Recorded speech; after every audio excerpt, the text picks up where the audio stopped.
Welcome to Permission to Thrive. I'm your host, Suzi Lula.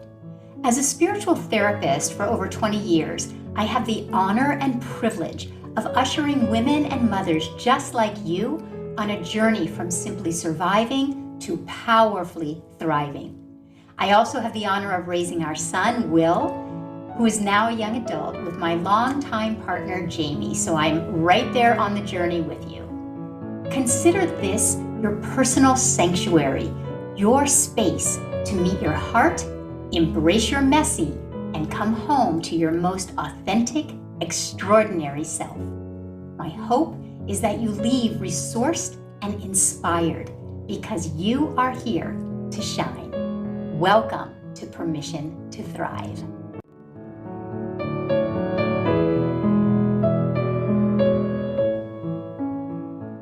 I'm so happy to bring you this inspiring conversation with Michelle Rios, who is host of the Live Your Extraordinary Life podcast.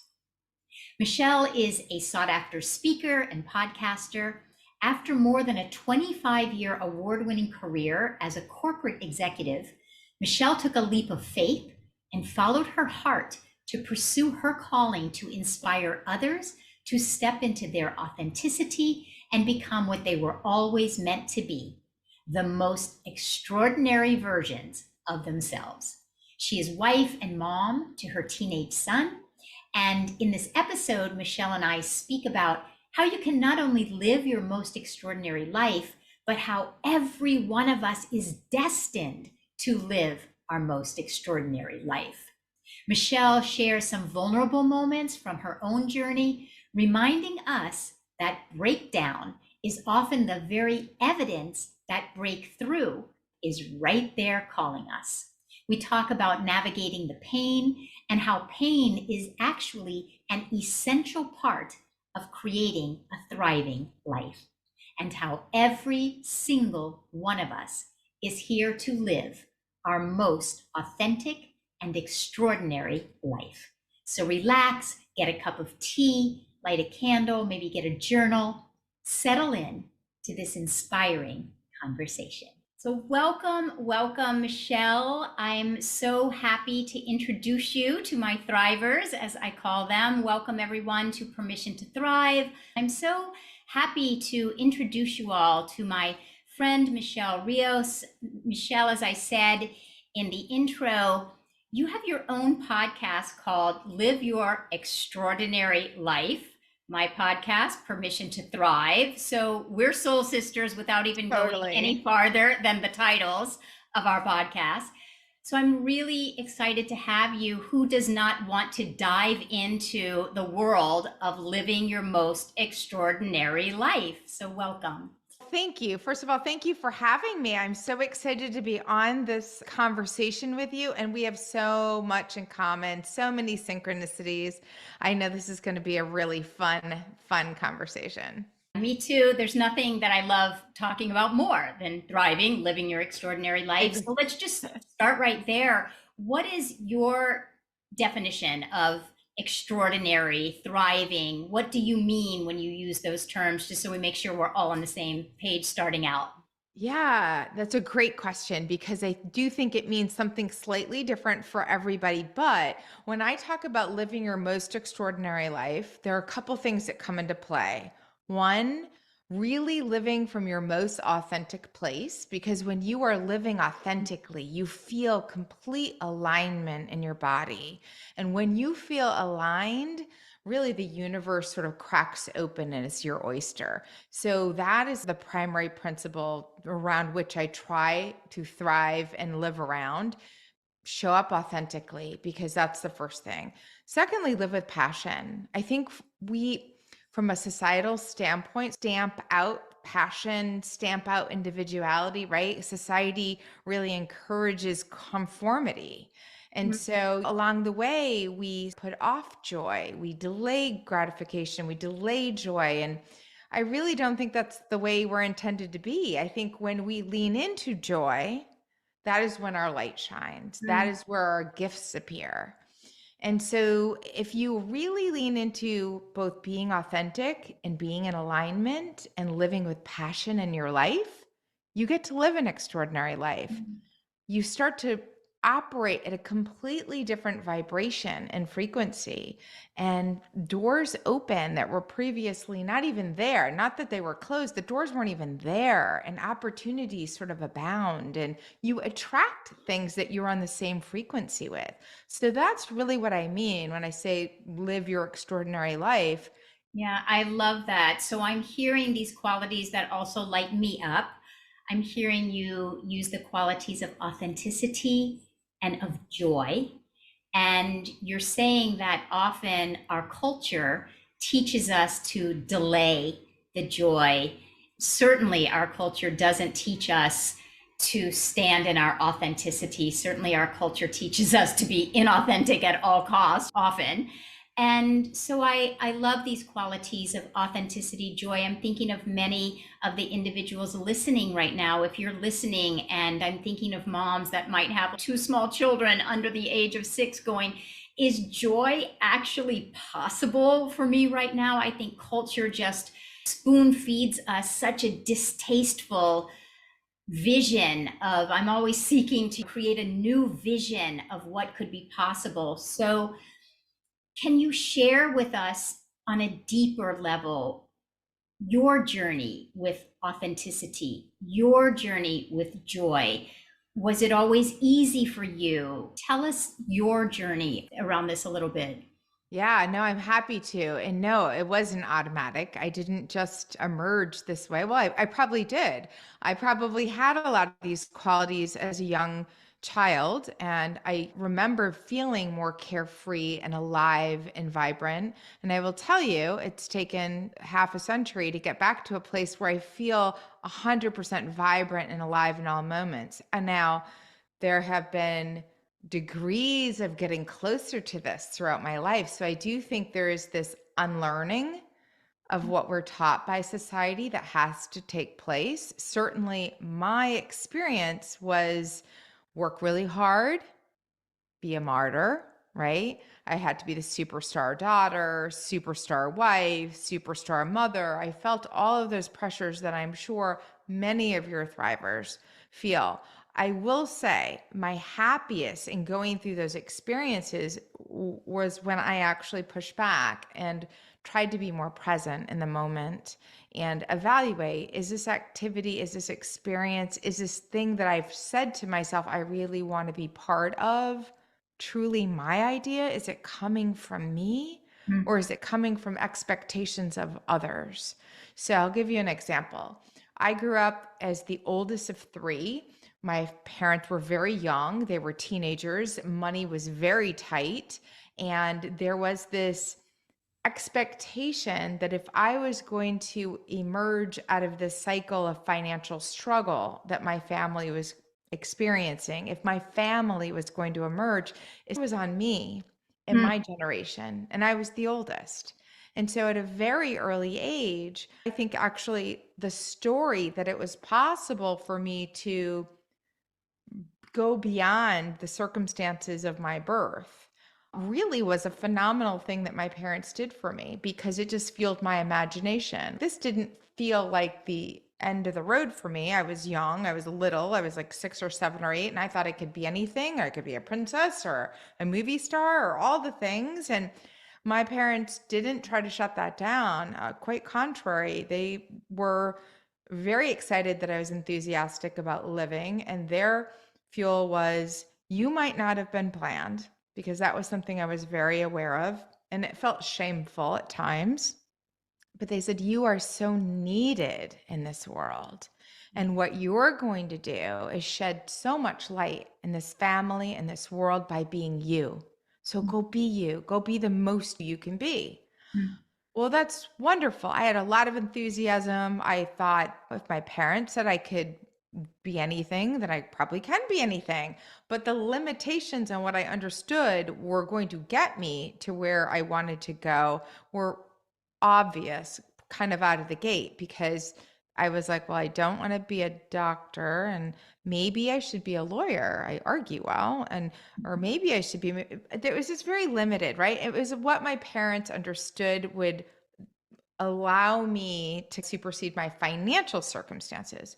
So Mm, I got busy studying and working hard and winning awards and graduating the top of my class and going on to really good colleges, which was a miracle because no one in my family had been to college. No one knew how to get into college. These were all things that we just said, well, of course it's going to happen. She's going to work really hard and she's going to make it happen. I was nervous because no one had done it. I didn't have an example, but I was determined that I was going to make it happen. So I assumed that it was going to be difficult, but that it was very possible. So I did all of these things. And I share this because I went through a lot of hoops to achieve and open doors, but a lot of the doors I was opening, I didn't necessarily want. They just were the antithesis of what I grew up with. So my mother was a stay-at-home mom. I actually, I'll do a fast forward. I dreamed of being a stay-at-home mom when I was starting my corporate career, but I didn't think it was possible mm, at the time for a variety of reasons. But mm. I was on a track to bring myself out of the situation I found myself in with growing up. And my mom didn't have a job and she dreamed of having a job and a career. Mm. So she lit that fire in me that I should want those things and I'm going to go have those things and then I'll be happy. And so I was on this track of achievement, climb the ladder. And then I'm married, I'm expecting a baby. And to be honest, the happiest time of my time raising children was when I stayed home on my maternity leave, which I know a lot of women who have been on maternity leaves or raised children are going to be like, are you crazy? It was so hard. And I know it was hard and it was sleep depriving, but it was the most authentic moment of that time of my life. Yes. Because before I was wearing a mask, I was like, I should want this. I should want to be this corporate leader. And I became a corporate leader I wanted to be later on. I kept moving into my authenticity. But that moment of having a baby in my arms, something that I did not necessarily take for granted that I would experience because my mother struggled with motherhood. And so I didn't know whether or not it was going to be something that I Yeah. felt excited about. And Yeah. instead, it lit me up from the inside out. Yeah, and I want to slow this down for a moment for everyone listening because I think that what you're saying is so poignant.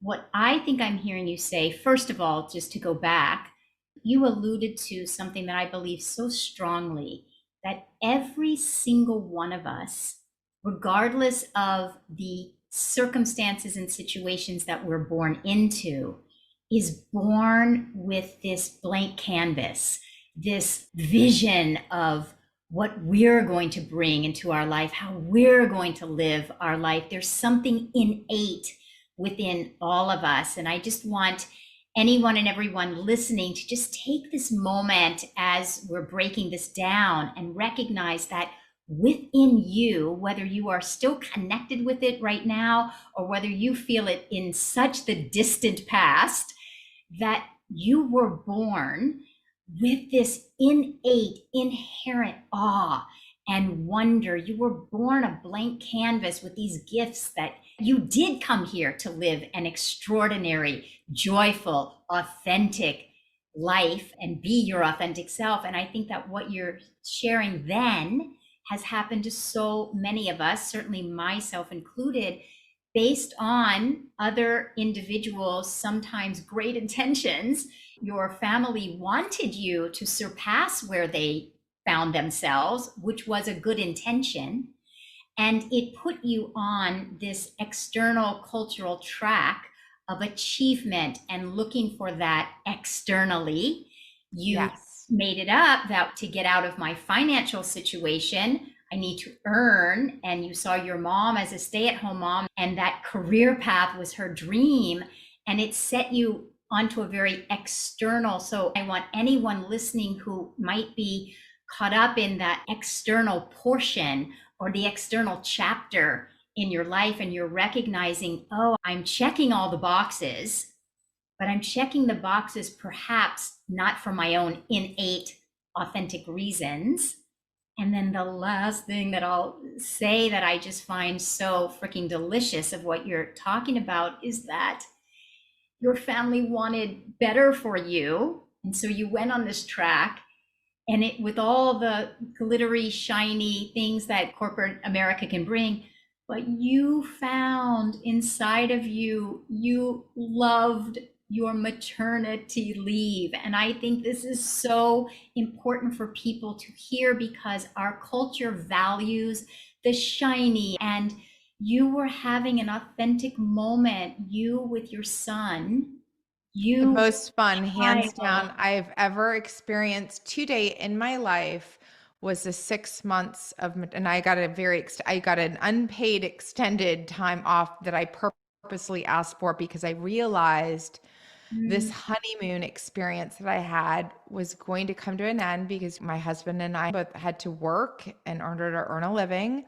We depended on both of us bringing in some sort of income. And that's the way I knew how was leaving my home. And so my understanding was I was going to have to drop him off at a daycare or have somebody come into my home to care for him. But that time with him is still, and for our family, even my husband would say, the happiest time we had. Now, we've had mm, many, many, many, many happy times, but that period of bliss, yeah, that this is exactly where I'm supposed to be. This is exactly what I'm supposed to be doing. And there's nothing more important than just being present and enjoying simple things like watching him eat, videoing him take his first step or crawling, all of those things yeah. was exactly where I needed to be. And I kept saying, isn't this strange? And it's so funny because I know it's not strange at all. But isn't it strange that of all the things I've ever accomplished and ever done, I'm sitting here watching a little baby spit up on my rug, sitting on the floor in a pair of sweatpants and my hair in a ponytail, not showered. And I am so in love and so happy with my life. And this is what I want everyone to hear because often what is most authentic to us isn't necessarily the thing that culture tells us we, quote, should be valuing. We're taught to value the external, materialistic, shiny, and there's nothing wrong with that. I'm simply wanting to add that what lights us up authentically is priceless. There's no price, there's no price that anyone could give you for that time. So you also have a very passionate, firm belief that every one of us can live Yes. an extraordinary life.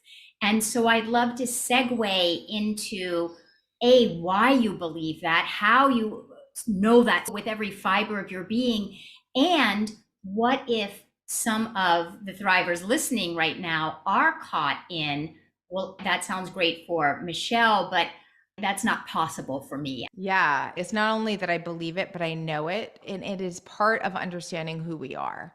If you go back and you really think about who we are on this journey, we are spiritual beings having a human experience.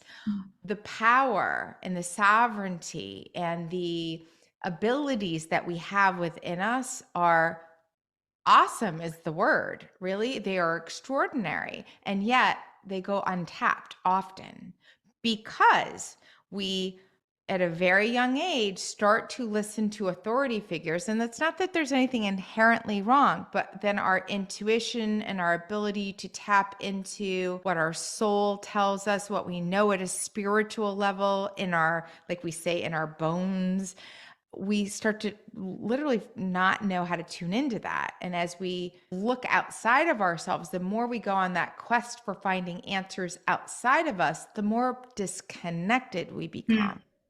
So the process of really coming back and going within, which is mm, something I talk about a lot because my journey to where I am today has required many moments of my life of deeper self-reflection and stop asking opinions of other people that will never have the answers for me. We each come into this existence with the answers already coded inside of us. Our job, if you will, is to allow it out. It becomes very apparent when you sit still and ask yourself those questions in the silence of the moment, whether you're talking to the universe or God or source or your higher power. Something happens where you say, that still small voice within me, Okay, so that still small voice within me is that person, is that ability, that spirit that allows you to write your own narrative, to write your own story. But we hear it and we're afraid of that power. Mm, Right? We play small. We're like, that's not possible for me because I've heard these stories out there of something that doesn't sound like that's possible. So we never really tune into it to the extent we need to in order for it to really be that powerful flow of abundance and connection. It mm, really takes that usually, and at least this has been my experience, there's a fall. There's some sort of breakdown. There's something that requires or forces us to retract back into ourselves before we recognize and begin and then get into the practice of, oh wait, my power is within me. mm. I do have that ability. So I love what you're sharing, and this is something that I'm very passionate about. You said often it comes with a breakdown. And I love this because you're saying we need to learn to turn within, yes. And often when we do turn within, we're first met with a lot of the pain that confronts us because we have been being inauthentic to ourselves. We have been checking off those boxes, and the promise has been fulfillment, and that satisfaction is not there. And so we're often met when we turn within with pain. And Absolutely. so often when we're met with pain, culture then tells us to push away the pain. And what I think I'm hearing you say is by going within and often having a quote breakdown, you have to go through the breakdown to get through the breakthrough. And I'm Absolutely. wondering if you would share any experience from your life, but the one that's popping up for me is when you were in college. It was a very dark, painful time for you because you were checking all the boxes, but your inner experience was so painful. So, I'm happy to. So, context is I was in graduate school. I was living in Washington, D.C. I was in my mid 20s. And by that point, I had already done some graduate studies in Europe. I had just come back from a big year abroad. I had won an award and it was very prestigious. And I was already starting to have those feelings of I'm disconnected. And I didn't know how to explain it. I just started to feel off.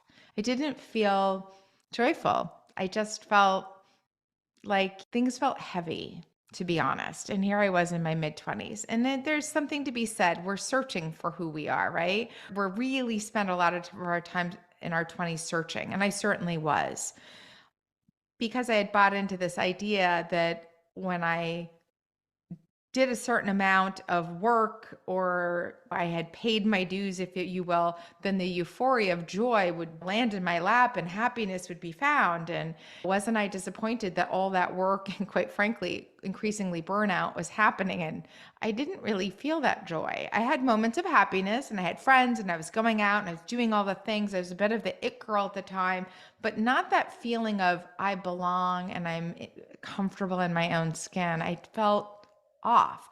So fast forward, I was working full time, still doing graduate studies, and I was going to Georgetown University and I had a lot of classes and I was studying and I was working and I had all these great opportunities that were happening at the same time.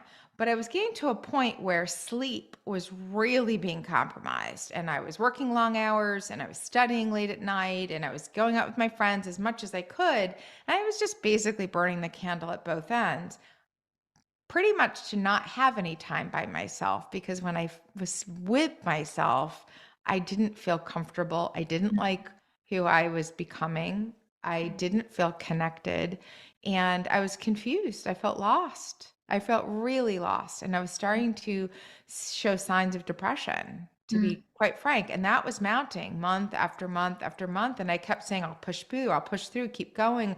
One more exam, get to the end of the semester, get to the holidays. I was always working to get to a time off when I could get away and escape. And then lo and behold, one day came and I really couldn't get out of bed. I was physically exhausted. I was mentally just burnt out and emotionally distraught.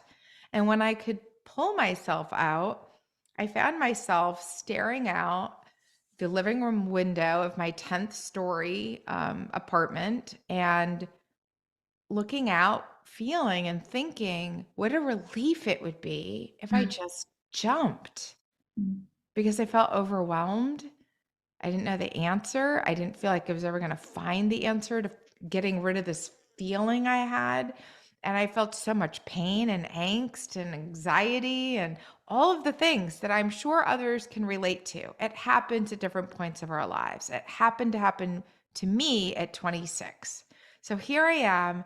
I had everything to live for. I had achieved a lot in a very short window. All these great things were happening, and people were like, you should be so happy. And the more people said, you should be so happy and you're so lucky, the worse I felt.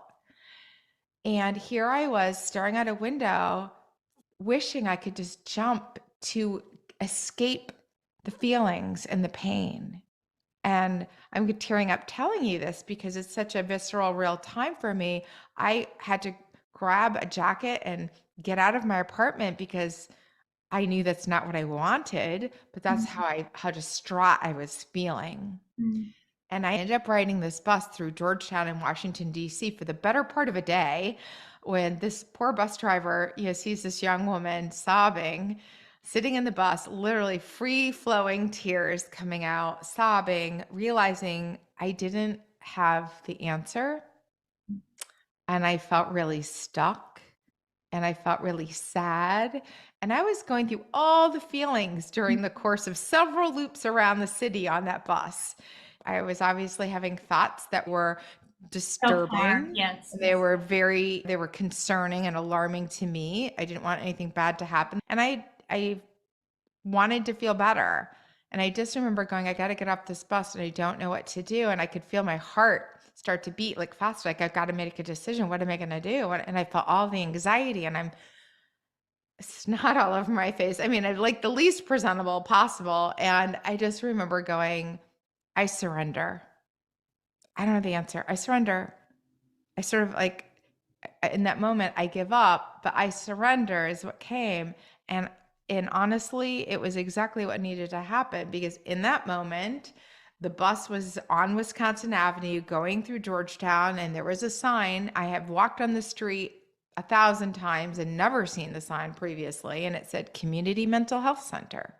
Mm, So I grabbed the cord to get off the bus, and I went and I sat down and began to just open up with the therapist I was assigned. And the funny thing is, the universe, I do really think, has this funny way of making sure the people that end up on your path, if you're open to it, and I think that's the key, if you're open to it, are the people you need.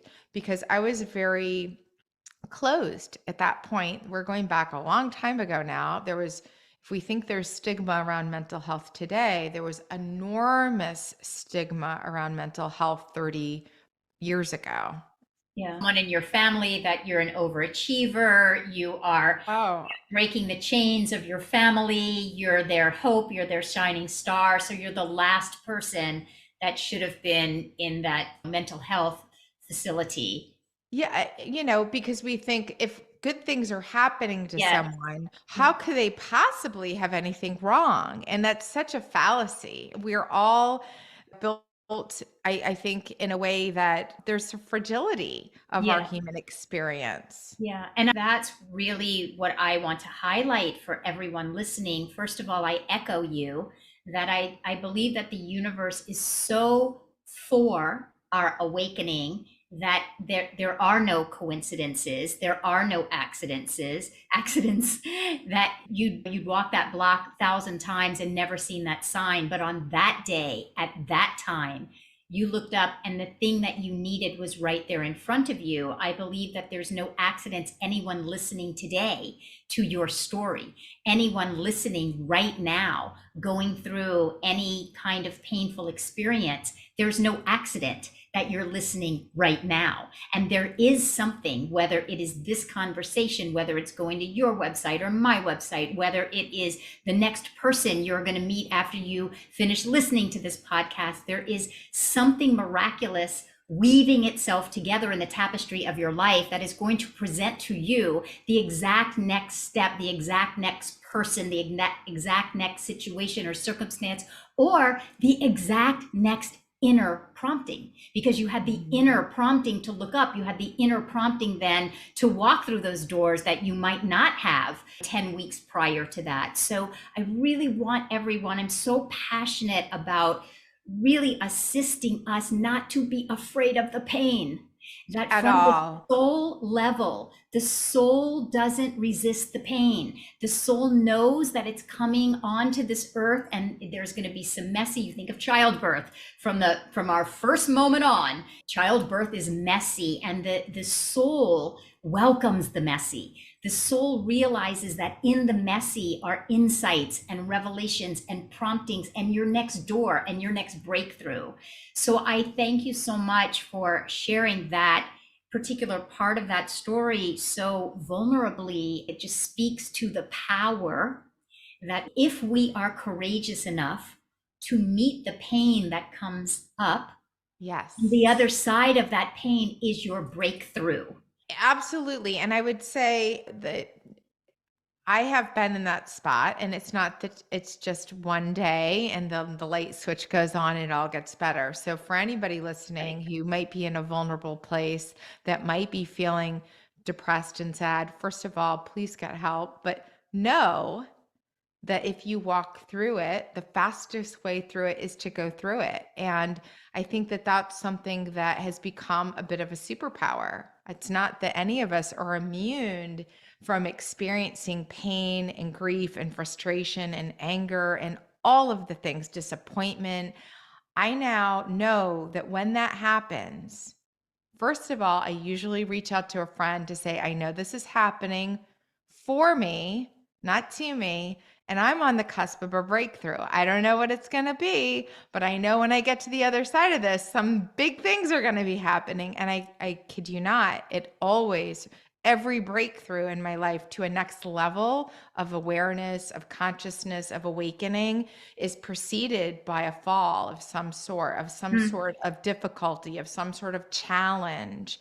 And you wrestle with it. I've gotten better at allowing it. And I would say that's where I really see, for me, what's so amazing to still feel the feeling of what happened back at that moment I just told you about, was to think, had I gone through with it, all of the wonderful things that I would have missed, Yeah. and all of the people that I had yet to meet, and all of the lessons that I've still am learning. Yeah, yeah. And I think that's a great moment for all of us to take, everyone listening right now. If you are experiencing discomfort, if you are experiencing and you're going through some kind of painful situation or circumstance, or if there is something weighing heavy on your heart, heavy on your mind, maybe with one of your children or something at your work, if you just ask yourself right now in this moment, if I were to sit with it, what might be for me about this? What might be on the other side of this for me if I were to choose to stay on the path and to stay with this? What might be for me? And maybe even after we complete this podcast, you might contemplate it or take out a journal and journal about it. If there was something for me in whatever I'm experiencing, what might that be?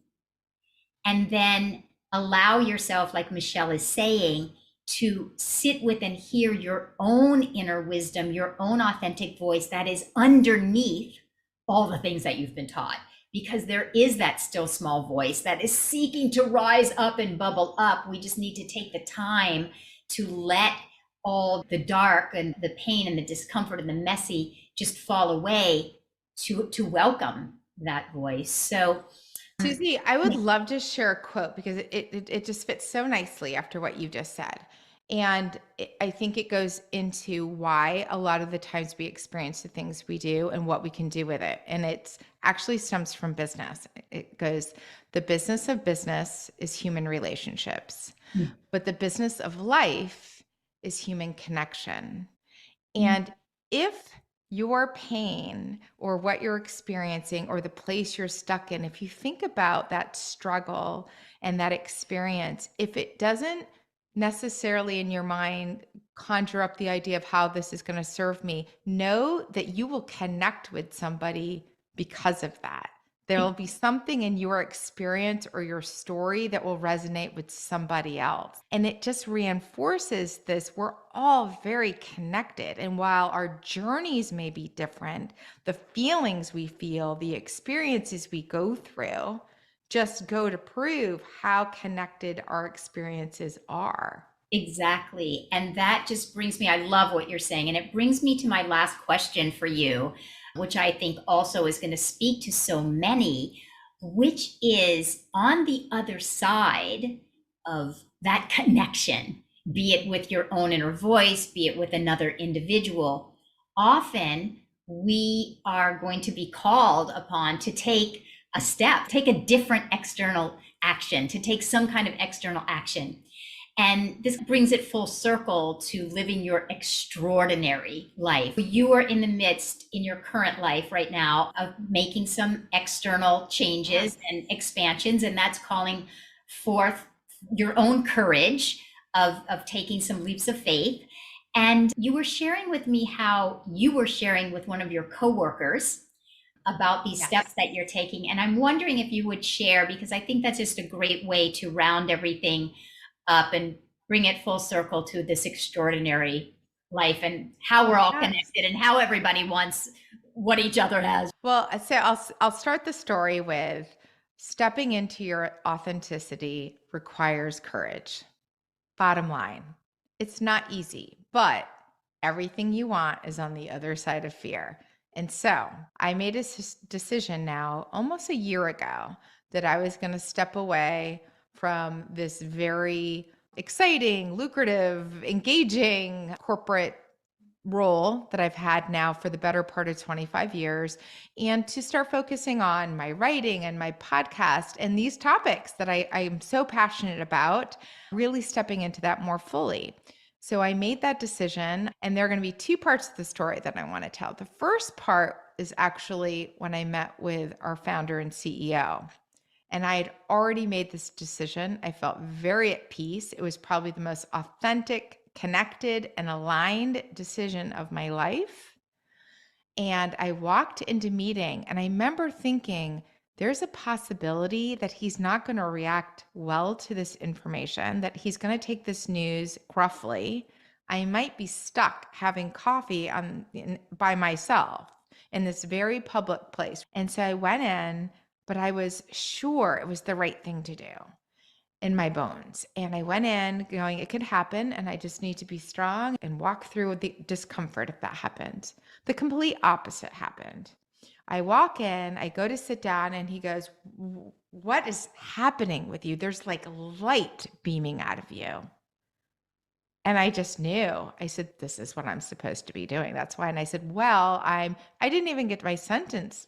He goes, you're leaving us. And I said, yes, but I'm not. He's like, you're not going to the competition. I mean, he knew, I knew, because it was a synchronous moment. It was an aligned moment. I was in my most authentic being. And I was very blessed because instead of getting angry, he looked at me and he said, we're really sad to be losing you, but I am so proud of you. And I was like, bing. Now, fast forward 3 days. I said, please hold this news. I want to tell our colleague, myself, I want it to come from me because I think it's going to be stressful because I'm leaving. And so we're going to have to talk about transition and all of this. So I sit down across from her. I start to tell her, and the tears are coming down. She starts sobbing and crying. And I'm like, oh my gosh, she's going to miss me so much. And I said, look, I'm not going to leave you in a bind. I promise we're going to figure this out. We're going to spend as much time as we need to get it in the right place. We're going to wrap it in a bow. You're going to have all the help you need. And she stops me and she said, this isn't about you. Don't you think I want to do what you're doing too? This Mhm. is so brave of you. Don't you think I want that? And that's when I knew, okay, I hit a nerve. Yeah. We all want to be our most authentic selves. We all want to be our most authentic selves. And that's what I just love. I feel for her. And since you told me that story, I've often wondered about her, that I wonder whether she will take the steps to create a life that is inwardly and outwardly aligned. And so I just say thank you for sharing that. And to everyone listening, again, it might not happen in the next hour, in the next week, but we are all on this journey to come back home to ourselves, to come back Yes. home to our most authentic self. There is an authentic place inside of you that seeks nothing more than to have your inner and your outer aligned, to live in alignment to what is true for you. And that might be simply having an uncomfortable conversation with someone later on this afternoon, or it might be holding your tongue when your child is talking later on tonight. It might look like telling someone you're leaving a marriage. It might look like telling someone you love them and you don't want to live one more day without them. It doesn't matter how large or how small it is the inner satisfaction and the inner fulfillment that comes when you are true to yourself. And that is, for me, what I believe we're talking about today, that lights us up, because when we are true to ourselves inside, there is a light that goes on that is so apparent to everyone around us. You know, you quoted, so I'll leave us with a Ralph Waldo Emerson quote that says, "Who you are speaks so loudly, I can't hear a word you say." When we are aligned inside of ourselves, it lights us up, and then everyone around us wants that. It's attractive. They want some of that light. They recognize some of that light. And that is how we are all connected. So I couldn't thank you more. Oh, You no, thank you. you are a freaking delight to talk to and with, and all of our conversations are always like this. And what I appreciate about you, which is so in alignment with what I believe, is that to live an extraordinary life, to live this light filled, satisfied, blossoming, fulfilled life, we don't have to not leave out the dark, but we can include it. It's all part of what fertilizes us to live this life that is in alignment from the inside out. So, Yeah, you cannot have light without darkness. yeah. And is there any just last words you'd like to share with everyone? I will just say, I do. There's a couple of things. There's going to be half of the group listening in are going to be thinking about all the things they want to or need to say no to that are not in alignment with who they are in order to be more authentic. And the other half is going to be thinking about all the things they want to say yes to because they need to do that in order to feel more in alignment and more authentic. And you're both right. Oh, brilliant. Brilliant. I'm lit up, and maybe there are some of us listening that have a little on one list and a little on the other. Maybe some Absolutely. of us will be saying no to some of the things and yes So you to some can of the say yes things. to other things to make Exactly. room for the things that really light you up. Exactly. All right, everyone. That means you have your assignment for this week. And as always, I love you all. You are my thrivers. Give yourselves permission to thrive this week, and deep bow to you, Michelle. Thank you so much for everything that you had to offer. I know we're all lit up because of you. Well, thank you, Susie, for having me. It's always a pleasure to be with you. And I am so excited for your Thrivers. This show is just going to be awesome. Thank you so much. Much love, everyone.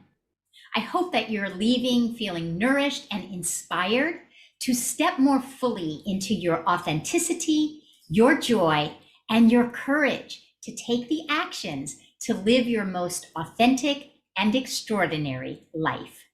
Remember to give yourself permission to thrive this week, and see you next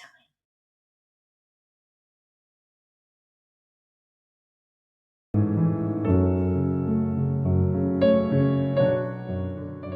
Thank you so much for listening. If there was something in this conversation that spoke to you, we'd so appreciate it if you would take the time to subscribe, leave a 5-star review, and share this episode with women and mothers you know, because you are here to thrive. See you next time.